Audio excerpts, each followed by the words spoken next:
숨이 끊어지는 줄 알았다는 말은 이런 날을 두고 하는 거겠죠. 온정시장 한복판에서 공대한이 두 손으로 귀를 막은 채 그대로 주저앉아 버렸을 때 말이에요. 사람들이 일부러 그런 건 아니었는데요.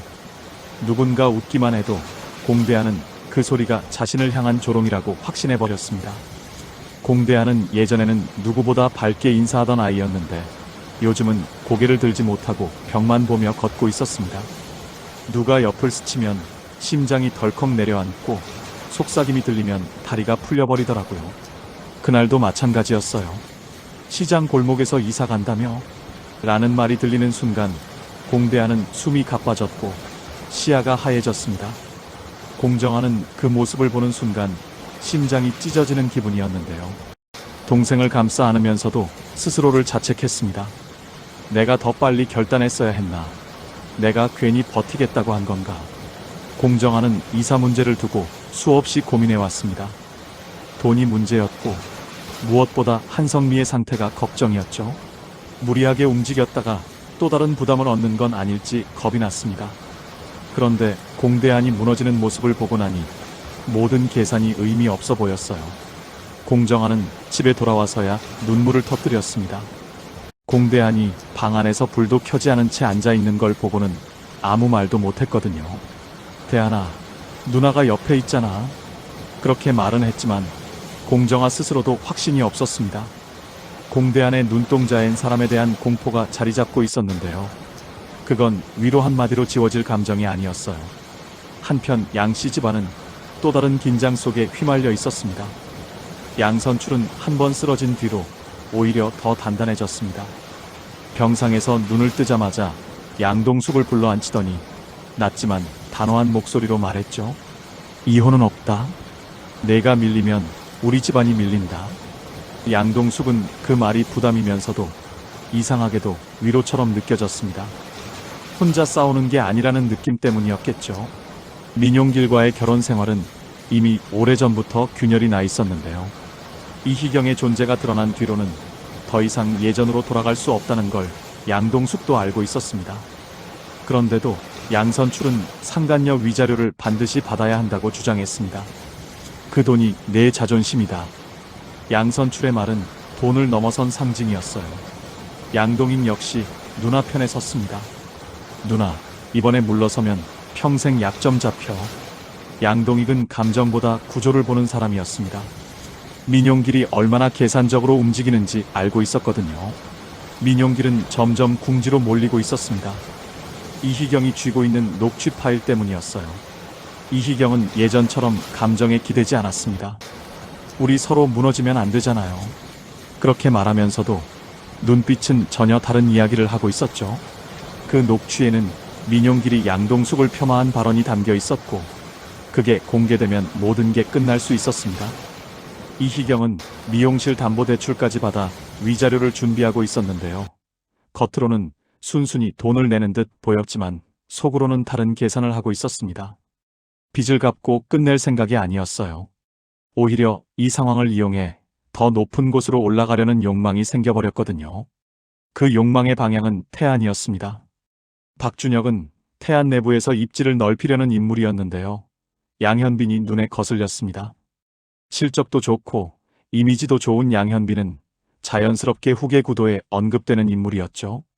박준혁은 그를 흔들 카드가 필요했습니다. 이희경은 그 틈을 파고들었습니다. 양현빈 이사님이 공주와 디자이너랑 가깝다던데요. 그 말에 박준혁은 잠시 표정을 굳혔습니다. 공주와는 이미 집안 문제로 숨이 막히는 상태였습니다. 민용길과 이희경 문제, 양선출의 건강, 한성미의 부상까지 겹치니 하루하루가 전쟁이었죠. 그런 와중에 양현빈의 고백까지 받았는데요. 공주와는 결국 고개를 저었습니다. 지금은 아니에요. 좋아하는 마음이 없어서가 아니라 책임이 더 무거웠기 때문이었죠. 그런데 회사 안에서 이상한 기류가 돌기 시작했습니다. 익명 게시판에 두 사람을 암시하는 글이 올라오고 회의 자리에서 시선이 모이더라고요. 양현빈은 태연한 척했지만 내부 감사팀에서 연락이 오자 더는 웃을 수 없었습니다. 사적인 관계가 회사에 영향을 주면 안 됩니다. 그 말은 경고였습니다. 양현빈은 공주화를 보호하고 싶었는데요. 아이러니하게도 그래서 거리를 두기 시작했습니다. 공주와는 그 변화를 곧장 느꼈습니다. 이사님, 저 피하는 거죠? 공주와의 물음에 양현빈은 한참 말을 고르다가 너 다칠까봐 그래? 라고 답했습니다. 그 말이 더 아프게 느껴졌습니다. 공주와는 또다시 선택의 기로에 서 있었죠. 그 사이 공정화는 새로운 사실을 알게 됩니다. 온정시장 재개발과 관련된 동의서 명단이 돌고 있다는 정보였어요. 그 명단 맨 위에 자신의 이름이 올라가 있다는 소식을 듣는 순간 공정화는 머리가 멍해졌습니다. 자신은 서명한 적이 없었거든요. 누군가 이름을 도용한 겁니다. 공정화는 직감했습니다. 이게 단순한 소문 싸움이 아니라 더 큰 판이라는 걸요. 재개발이 진행되면 상인들은 쫓겨나고 시장은 사라집니다. 공대안이 버티고 있는 유일한 공간도 함께 무너지는 셈이죠. 공정화는 이희경을 찾아갔습니다. 당신이 이 일에 관여했어요? 이희경은 잠시 시선을 피하더니 낮게 말했습니다. 저도 살 길을 찾는 거예요. 그 말은 절반만 진실이었습니다. 민용길은 상황이 걷잡을 수 없이 커지는 걸 느끼고 불안에 떨었습니다. 양동숙은 그런 민용길을 보며 처음으로 냉정해졌습니다. 당신이 만든 일이야. 그 말에 민용길은 아무 말도 못했습니다. 양동숙은 더 이상 눈물로 호소하지 않았습니다. 대신 자료를 모으고 변호사와 상의하며 한 발 한 발 준비하고 있었죠. 그러던 중 공대안의 상태가 급격히 나빠집니다. 공황 발작이 반복되면서 학교도 나가지 못하게 되었고 약을 먹어도 쉽게 진정되지 않았습니다. 공정화는 스스로를 탓했고 공정화는 이사를 결심하려다가도 멈췄습니다. 도망치는 게 답인지 확신이 없었거든요. 마지막으로 이희경은 박준혁에게서 받은 추가 자료를 확인합니다. 그 안에는 재개발 자금의 흐름이 담겨 있었고 일부 자금이 우회적으로 흘러간 정황이 보였죠. 그 끝에 예상치 못한 이름이 등장합니다. 바로 민용길이었습니다. 이제 판은 완전히 달라졌습니다. 민용길은 단순한 불륜 당사자가 아니라 재개발 자금과 연결된 인물일 가능성이 생긴 겁니다. 이희경은 그 사실을 쥐고 흔들 수 있고 박준혁은 그걸 이용해 양현빈을 견제할 수 있습니다. 양동숙은 아직 그 진실을 모르고 있고 공정화는 자신의 이름이 왜 올라갔는지 추적하고 있습니다. 모두가 각자의 정의를 말하지만 누구도 완전히 깨끗하지 않은 상황입니다.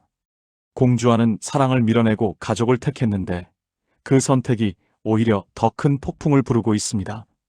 양현빈은 감정을 숨기면서도 마음을 접지 못하고 있고 박준혁은 조용히 판을 흔들고 있습니다.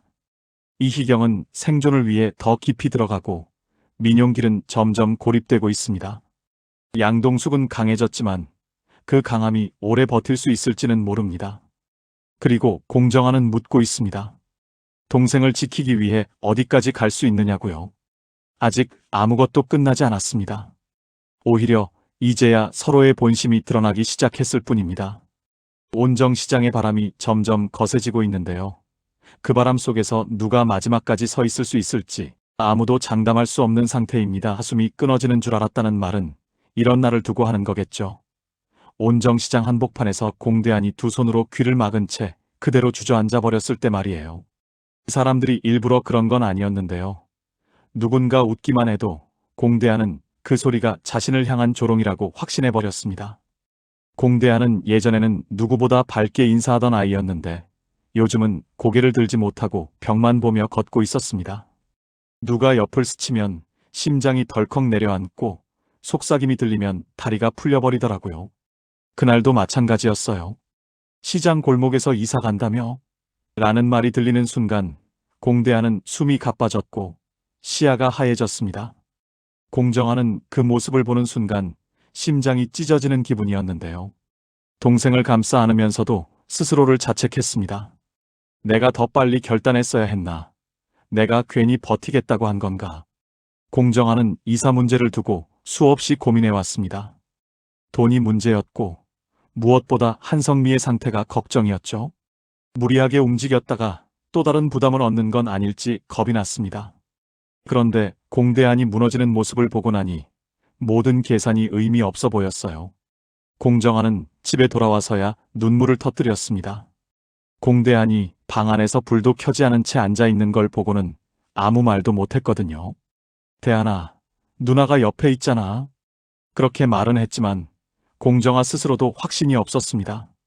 공대한의 눈동자엔 사람에 대한 공포가 자리 잡고 있었는데요. 그건 위로 한마디로 지워질 감정이 아니었어요. 한편 양씨 집안은 또 다른 긴장 속에 휘말려 있었습니다. 양선출은 한 번 쓰러진 뒤로 오히려 더 단단해졌습니다. 병상에서 눈을 뜨자마자 양동숙을 불러 앉히더니 낮지만 단호한 목소리로 말했죠. 이혼은 없다. 내가 밀리면 우리 집안이 밀린다. 양동숙은 그 말이 부담이면서도 이상하게도 위로처럼 느껴졌습니다. 혼자 싸우는 게 아니라는 느낌 때문이었겠죠. 민용길과의 결혼 생활은 이미 오래전부터 균열이 나 있었는데요. 이희경의 존재가 드러난 뒤로는 더 이상 예전으로 돌아갈 수 없다는 걸 양동숙도 알고 있었습니다. 그런데도 양선출은 상간녀 위자료를 반드시 받아야 한다고 주장했습니다. 그 돈이 내 자존심이다. 양선출의 말은 돈을 넘어선 상징이었어요. 양동익 역시 누나 편에 섰습니다. 누나, 이번에 물러서면 평생 약점 잡혀. 양동익은 감정보다 구조를 보는 사람이었습니다. 민용길이 얼마나 계산적으로 움직이는지 알고 있었거든요. 민용길은 점점 궁지로 몰리고 있었습니다. 이희경이 쥐고 있는 녹취 파일 때문이었어요. 이희경은 예전처럼 감정에 기대지 않았습니다. 우리 서로 무너지면 안 되잖아요. 그렇게 말하면서도 눈빛은 전혀 다른 이야기를 하고 있었죠. 그 녹취에는 민용길이 양동숙을 폄하한 발언이 담겨 있었고 그게 공개되면 모든 게 끝날 수 있었습니다. 이희경은 미용실 담보대출까지 받아 위자료를 준비하고 있었는데요. 겉으로는 순순히 돈을 내는 듯 보였지만 속으로는 다른 계산을 하고 있었습니다. 빚을 갚고 끝낼 생각이 아니었어요. 오히려 이 상황을 이용해 더 높은 곳으로 올라가려는 욕망이 생겨버렸거든요. 그 욕망의 방향은 태안이었습니다. 박준혁은 태안 내부에서 입지를 넓히려는 인물이었는데요. 양현빈이 눈에 거슬렸습니다. 실적도 좋고 이미지도 좋은 양현빈은 자연스럽게 후계 구도에 언급되는 인물이었죠. 박준혁은 그를 흔들 카드가 필요했습니다. 이희경은 그 틈을 파고들었습니다. 양현빈 이사님이 공주와 디자이너랑 가깝다던데요. 그 말에 박준혁은 잠시 표정을 굳혔습니다. 공주와는 이미 집안 문제로 숨이 막히는 상태였습니다. 민용길과 이희경 문제, 양선출의 건강, 한성미의 부상까지 겹치니 하루하루가 전쟁이었죠. 그런 와중에 양현빈의 고백까지 받았는데요. 공주와는 결국 고개를 저었습니다. 지금은 아니에요. 좋아하는 마음이 없어서가 아니라 책임이 더 무거웠기 때문이었죠. 그런데 회사 안에서 이상한 기류가 돌기 시작했습니다. 익명 게시판에 두 사람을 암시하는 글이 올라오고 회의 자리에서 시선이 모이더라고요. 양현빈은 태연한 척했지만 내부 감사팀에서 연락이 오자 더는 웃을 수 없었습니다. 사적인 관계가 회사에 영향을 주면 안 됩니다. 그 말은 경고였습니다. 양현빈은 공주화를 보호하고 싶었는데요. 아이러니하게도 그래서 거리를 두기 시작했습니다. 공주화는 그 변화를 곧장 느꼈습니다. 이사님, 저 피하는 거죠? 공주화의 물음에 양현빈은 한참 말을 고르다가 너 다칠까봐 그래? 라고 답했습니다. 그 말이 더 아프게 느껴졌습니다. 공주화는 또다시 선택의 기로에 서 있었죠. 그 사이 공정화는 새로운 사실을 알게 됩니다. 온정시장 재개발과 관련된 동의서 명단이 돌고 있다는 정보였어요. 그 명단 맨 위에 자신의 이름이 올라가 있다는 소식을 듣는 순간 공정화는 머리가 멍해졌습니다. 자신은 서명한 적이 없었거든요. 누군가 이름을 도용한 겁니다. 공정화는 직감했습니다. 이게 단순한 소문 싸움이 아니라 더 큰 판이라는 걸요. 재개발이 진행되면 상인들은 쫓겨나고 시장은 사라집니다. 공대안이 버티고 있는 유일한 공간도 함께 무너지는 셈이죠. 공정화는 이희경을 찾아갔습니다. 당신이 이 일에 관여했어요? 이희경은 잠시 시선을 피하더니 낮게 말했습니다. 저도 살 길을 찾는 거예요. 그 말은 절반만 진실이었습니다. 민용길은 상황이 걷잡을 수 없이 커지는 걸 느끼고 불안에 떨었습니다. 양동숙은 그런 민용길을 보며 처음으로 냉정해졌습니다. 당신이 만든 일이야. 그 말에 민용길은 아무 말도 못했습니다. 양동숙은 더 이상 눈물로 호소하지 않았습니다. 대신 자료를 모으고 변호사와 상의하며 한 발 한 발 준비하고 있었죠. 그러던 중 공대안의 상태가 급격히 나빠집니다. 공황 발작이 반복되면서 학교도 나가지 못하게 되었고 약을 먹어도 쉽게 진정되지 않았습니다. 공정아는 스스로를 탓했고 공정아는 이사를 결심하려다가도 멈췄습니다. 도망치는 게 답인지 확신이 없었거든요. 마지막으로 이희경은 박준혁에게서 받은 추가 자료를 확인합니다. 그 안에는 재개발 자금의 흐름이 담겨 있었고 일부 자금이 우회적으로 흘러간 정황이 보였죠. 그 끝에 예상치 못한 이름이 등장합니다. 바로 민용길이었습니다. 이제 판은 완전히 달라졌습니다. 민용길은 단순한 불륜 당사자가 아니라 재개발 자금과 연결된 인물일 가능성이 생긴 겁니다.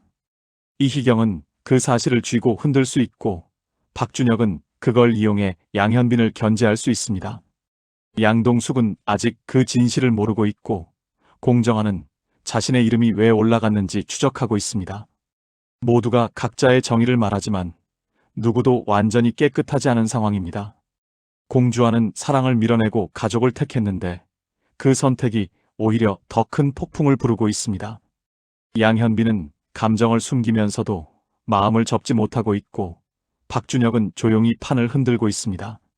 이희경은 생존을 위해 더 깊이 들어가고 민용길은 점점 고립되고 있습니다. 양동숙은 강해졌지만 그 강함이 오래 버틸 수 있을지는 모릅니다. 그리고 공정아는 묻고 있습니다.